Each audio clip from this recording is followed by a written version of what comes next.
Hello అండి. అందరూ ఎలా ఉన్నారు? నేనైతే చాలా బాగున్నానండి. మీరందరూ గూడా చాలా బాగుండాలని కోరుకుంటున్నాను. నా పేరు Deepti. Welcome back to my channel Deepti world. ఈ వ్లాగ్ వచ్చేసి ఫ్రైడే వ్లాగ్ అండి. థర్స్‌డే అయితే మా వదిన వాళ్ళు, మా అత్తయ్య గారైతే వచ్చారనమాట. ఇంక ఫ్రైడే మార్నింగ్ అయితే ఇక్కడ మేము అరుణాచలం అయితే బయలుదేరామండి. ఇంకా మా వదిన వాళ్ళు ఎప్పుడు కూడా అరుణాచలం అయితే చూడలేదంట. మా అత్తయ్య కూడా చూడలేదు. సో, అందుకని చెప్పి ఇంకా వాళ్ళని తీసుకొనైతే వెళ్తున్నాము. ఎందుకంటే సండే మళ్ళీ వాళ్ళు రిటర్న్ బయలుదేరిపోతారు. సాటర్డే బయలుదేరిపోతారన్నారు. అందుకని ఇంకా ఫ్రైడే అయితే అరుణాచలం అయితే తీసుకొని వెళ్తున్నామండి. ఇంక మార్నింగ్ అయితే దీపారాధన చేసిన తర్వాత ఇంట్లో నుంచి అయితే బయలుదేరాము. మనం ఎప్పుడైనా ఎక్కడ ఏ గుడికెళ్ళినా గూడా ఇంట్లో దీపారాధన చేసిన తర్వాతే బయలుదేరాలండి. ఎందుకంటే అప్పుడే మనం మంచిగా ఏ ఆటంకం లేకుండా ఎక్కడ చేరాలనుకుంటే అక్కడ చేరుకుంటారని చెప్తారు. సో, ఇంకా అలాగే ఇంట్లో దీపారాధన చేసి ఇక్కడ బయలుదేరామనమాట. ఇంక దారిలో ఇక్కడ ఒక హోటల్ దగ్గరైతే ఆగాము. ఎందుకంటే మార్నింగ్ నుంచి ఎవ్వరు ఏమీ తినలేదు గదా! ఇంగా 4 అవర్స్ జర్నీ గూడా చేయాలి. సో, అందుకని ఇంక ఆకలితో ఎవరు ఉండలేదు గదా! అందుకని ఇక్కడ హోటల్ దగ్గర ఆగి టిఫిన్ అయితే చేసి ఇక్కడి నుంచయితే బయలుదేరుదామని చెప్పి ఇక్కడ ఆగామండి. అందరూ అక్కడ ఉండే మా దేవర్షి మాత్రం ఇక్కడ ఒక్కడే కూర్చొని ఆడుతున్నాడనమాట. మా అసలు వదిన వాళ్ళసలు వస్తారని అసలు అనుకోలేదండి. అనుకోకుండా వచ్చారనమాట. యాక్చువల్లీ మా అత్తయ్య వాళ్ళ దగ్గరే వచ్చారనమాట విజయవాడ. విజయవాడ వచ్చి దీపావళి పండగకి వచ్చారు. వచ్చి ఇంక ఆళ్ళు ఇంటికి బయలుదేరిపోదామని అనుకున్నారు. కానీ ఆ మార్నింగ్ ఎందుకునో ఫోన్ చేసి చెన్నై వస్తున్నాము. టికెట్ అయితే బుక్ చేయండి అని చెప్పారు. ఇంకా అప్పటికప్పుడైతే మా వారైతే టికెట్ అయితే వెడ్నెస్‌డే బుక్ చేశాడు. థర్స్‌డే అంటే వెడ్నెస్‌డే నైటే వాళ్ళు బయలుదేరారు. థర్స్‌డే వచ్చారనమాట.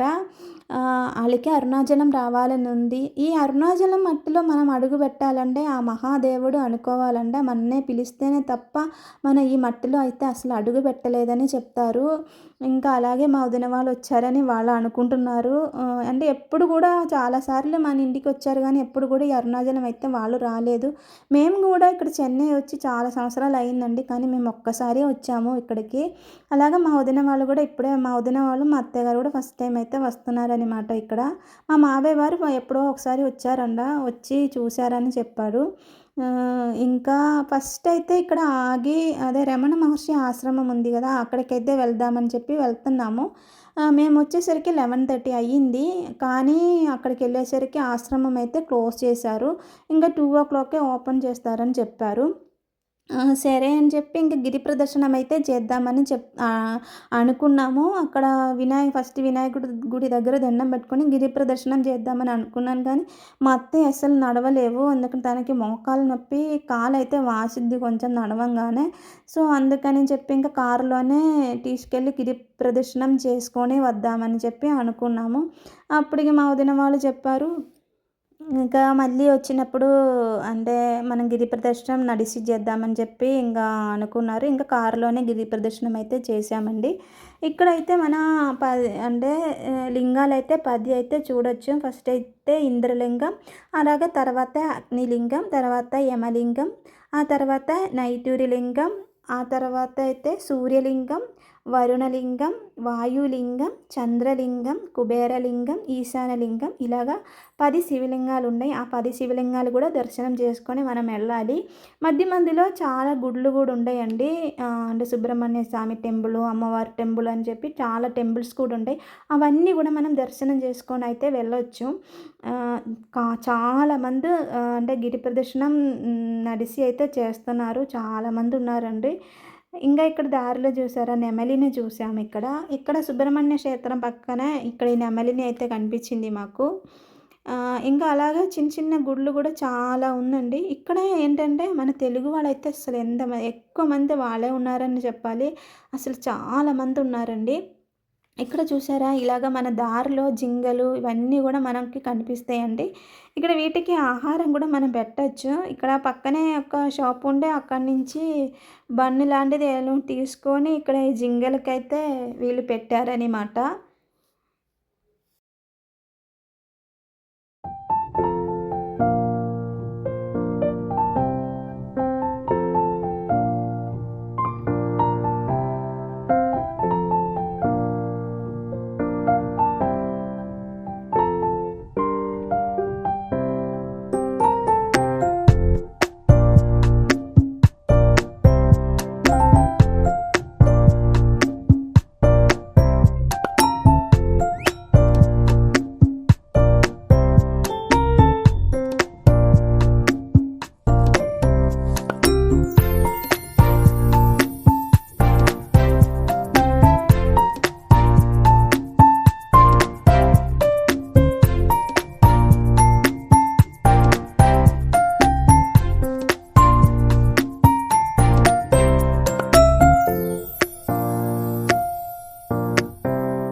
ఇక్కడైతే మేము ఇప్పుడు మోక్ష మార్గం దగ్గరకైతే వచ్చామండి. ఇక్కడ కూడా చాలా క్యూ ఉందనమాట. చాలామంది జనాలైతే నించున్నారు.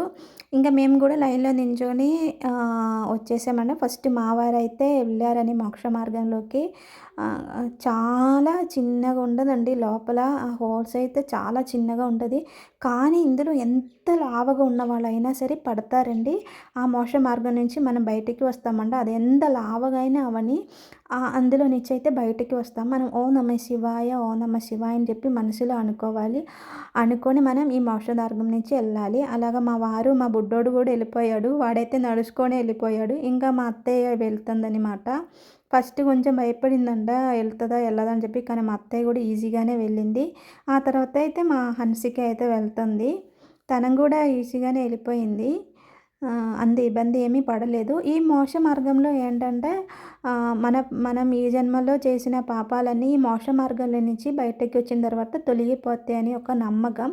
అంతేకాకుండా ఇంకొక నమ్మకం కూడా ఈ మోక్ష మార్గం నుంచి మనం బయటకి వస్తే వచ్చే జన్మ అని మనకి ఉండదని కూడా చెప్తారు. మరి ఇందులో ఏది నిజమో అని తెలియదు కానీ ఒక నమ్మకంతోటి మనం అయితే బయటికి నేను కూడా అలాగ ఒక నమ్మకంతో అయితే బయటకి వచ్చారు. అలాగ మా చిన్నదిన కూడా వచ్చిందనమాట. తర్వాత మా పెద్దదినే అనమాట ఇది. తను కూడా ఈజీగానే వచ్చేసింది బయటకి. ఇంకా అందరూ వెళ్ళిన తర్వాత లాస్ట్‌లో అయితే నేను వచ్చాననమాట. అందరూ వెళ్ళి చూసుకొని అక్కడ నించున్నాను ఎలా వెళ్తున్నారు ఏంటి అని. ఇక్కడ మోక్ష మార్గంలోంచి మనం వచ్చేటప్పుడు సైడ్ తిరిగి ఇలాగే రావాలి. అప్పుడు మనం వచ్చేస్తామనమాట. ఆ శివుడిని మనసులో ధ్యానించుకొని వస్తే ఏది ఇబ్బందికి లేకుండా మంచిగానే వచ్చేసాననమాట. ఇంకా అక్కడికి అయిపోయిన తర్వాత మధ్యాహ్నం అయింది ఇక్కడే. ఇప్పుడైతే ఇక్కడ పిల్లలందరూ కూడా లెమన్ సోడా అయితే తాగారు. అందరూ లెమన్ సోడా తాగేసి మళ్ళీ బయలుదేరాం. ఇదండి ఆ మహాశంకరుడు ఉన్న ఆ కొండ. ఇక్కడే ఆయన నివసిస్తారని చెప్తారు. ఈ కొండ మొత్తం శివుడేనండి. ఇదండి గుడి. ఈ గుడికి 4 గోపురాలు ఉన్నాయండి. 4 గోపురాలు ఉంటాయి. సో, ఇంకా గిరి ప్రదక్షిణం అయిన తర్వాత మేము గుడిలోకైతే వచ్చామనమాట. ఇంకా కార్ అక్కడ పార్క్ చేసి ఇక్కడ నడుచుకొని గుడిలోకైతే వెళ్తున్నామండి. ఇప్పుడు టైం అయితే చాలా ఒక 1:00 అయిపోయింది. కారులోనే గిరి ప్రదర్శన చేయడానికే చాలా టైం అయితే 2 అవర్స్ అయినా పట్టింది మాకు. మనం నడిచి వెళ్తే 4 అవర్స్ పట్టిద్దండి. కంపల్సరీ 4 అవర్స్ అయితే పట్టిద్ది. ఇంకా మా వారు నేను తర్వాత ఒకరోజు వస్తామని చెప్పి అండ్ పిల్లలతో వస్తే అసలు కుదరదు.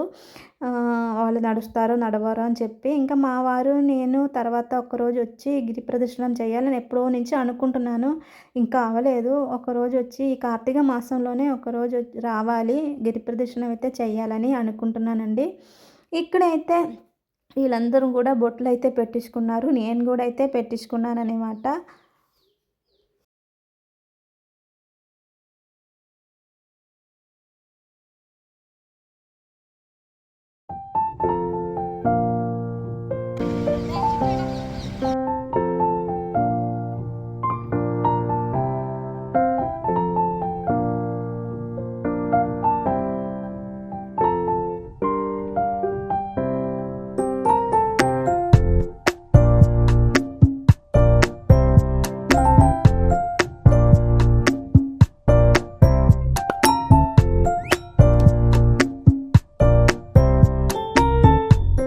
గుడి లోపలికెళ్ళి దర్శనం కూడా చాలా బాగా అయిందండి. దేవుడిని దగ్గర నుంచొనైతే చూశారనమాట. ఇక్కడ కూడా టికెట్స్ ఉండయి. టికెట్స్ తీసుకొని మనం వెళ్ళాలనమాట. ఇంకా దర్శనం అయిన తర్వాత ప్రసాదాన్ని కూడా తీసుకున్నాము. అంటే పులిహార, చక్కెర పొంగల్ అవన్నీ ఉన్నాయి ప్రసాదాలు. అవి కూడా తీసుకొని ఇక్కడ ఇంకా బయలుదేరిపోయామండి. ఇంకా మేమైతే గోల్డెన్ టెంపుల్కి అయితే వెళ్ళాలి. ఎలాగో వచ్చారో కదా, సో ఇంకా గోల్డెన్ టెంపుల్ కూడా చూపిద్దామని చెప్పి ఇప్పుడైతే గోల్డెన్ టెంపుల్కి అయితే బయలుదేరామండి. గోల్డెన్ టెంపుల్ దగ్గరకైతే వచ్చాము. మేము వచ్చింది నైట్ అండి. అస్సలు ఎంత బాగుందో తెలుసా గోల్డెన్ టెంపుల్ చూడ్డానికి 2 కళ్ళు చాలలేదండి. అసలు అంత బాగుంది. మేము ఇంతకు ముందు ఒకసారి వచ్చామని కానీ అదైతే అంటే మార్నింగ్ అయితే వచ్చాము. అంటే అంత బాగుంటుంది కానీ నైట్ లైటింగ్ తోటి అసలు మెరిసిపోతూనే ఉండే టెంపుల్ అయితే చాలా చాలా బాగుంది. కంపల్సరీ మీరు ఎవరైనా అరుణాచలం వస్తే కంపల్సరీ గోల్డెన్ టెంపుల్ కూడా చూడండి. అక్కడి నుంచి అరుణాచలం నుంచి ఎంతో టైం పట్టదు. గోల్డెన్ టెంపుల్కి ఒక 1.5 అవరే ఉండదండి. సో కంపల్సరీ అరుణాచలం ఎవరు వచ్చినా కూడా గోల్డెన్ టెంపుల్ ఆ లక్ష్మీదేవిని దర్శించుకొని వెళ్ళండి. ఇదండి గోల్డెన్ టెంపుల్ చాలా బాగుంటది. ఇక్కడ చాలామంది నీళ్ళలో అయితే కాయిన్స్ అయితే వేస్తున్నారు. కానీ అది ఎందుకు వేస్తున్నారో అనేది తెలీదు. అంటే చాలా కాయిన్స్ ఉన్నాయి. నీళ్ళు చుట్టూరు మధ్యలో ఉంటదండి గుడి. ఆ లక్ష్మీదేవి గుడి. ఈ గుడి చూడ్డానికి మన 2 కళ్ళు చాలదు. మేమైతే చాలా సేపు అక్కడ చూసుకొని నించున్నారు. మా వారైతే అసలు 2 సార్లు ఎళ్లి దర్శనం అయితే చేసుకున్నాడండి మాతో క్యూలో నించొని. అంత బాగుందండి. మీరెవ్వరొచ్చినా కూడా ఈ గోల్డెన్ టెంపుల్ మాత్రం అసలెవ్వరు మిస్ అవ్వకండి. కంపల్సరీ చూసుకొనే వెళ్ళాలి. ఎందుకంటే ఎప్పుడు మనం వచ్చేది గాదు. ఏ గుడికైనా ఒకసారి వస్తే మళ్ళీ ఇంకెప్పుడో వస్తాము. సో, వచ్చినప్పుడు అన్నీ కవర్ చేసుకొని వెళ్ళాలి. చూడాల్సినంత చూసుకొని ఎళ్ళాలి. సో, ఈ గుడి మాత్రం చాలా చాలా బావుంటదండి. ఇంతేనండి ఈ వ్లాగు. ఈ వ్లాగ్ ఇక్కడితో ఆపేస్తున్నాను. ఈ వ్లాగు మీకు నచ్చితే మాత్రం లైక్ వేయడం మర్చిపోకండి. మీకు నచ్చిందని అనుకుంటున్నానండి. అలాగే మన ఛానల్ ఎవరైనా కొత్తగా చూస్తే ప్లీజ్ సబ్స్క్రైబ్ చేసి నన్ను సపోర్ట్ చేయాలని కోరుకుంటున్నానండి.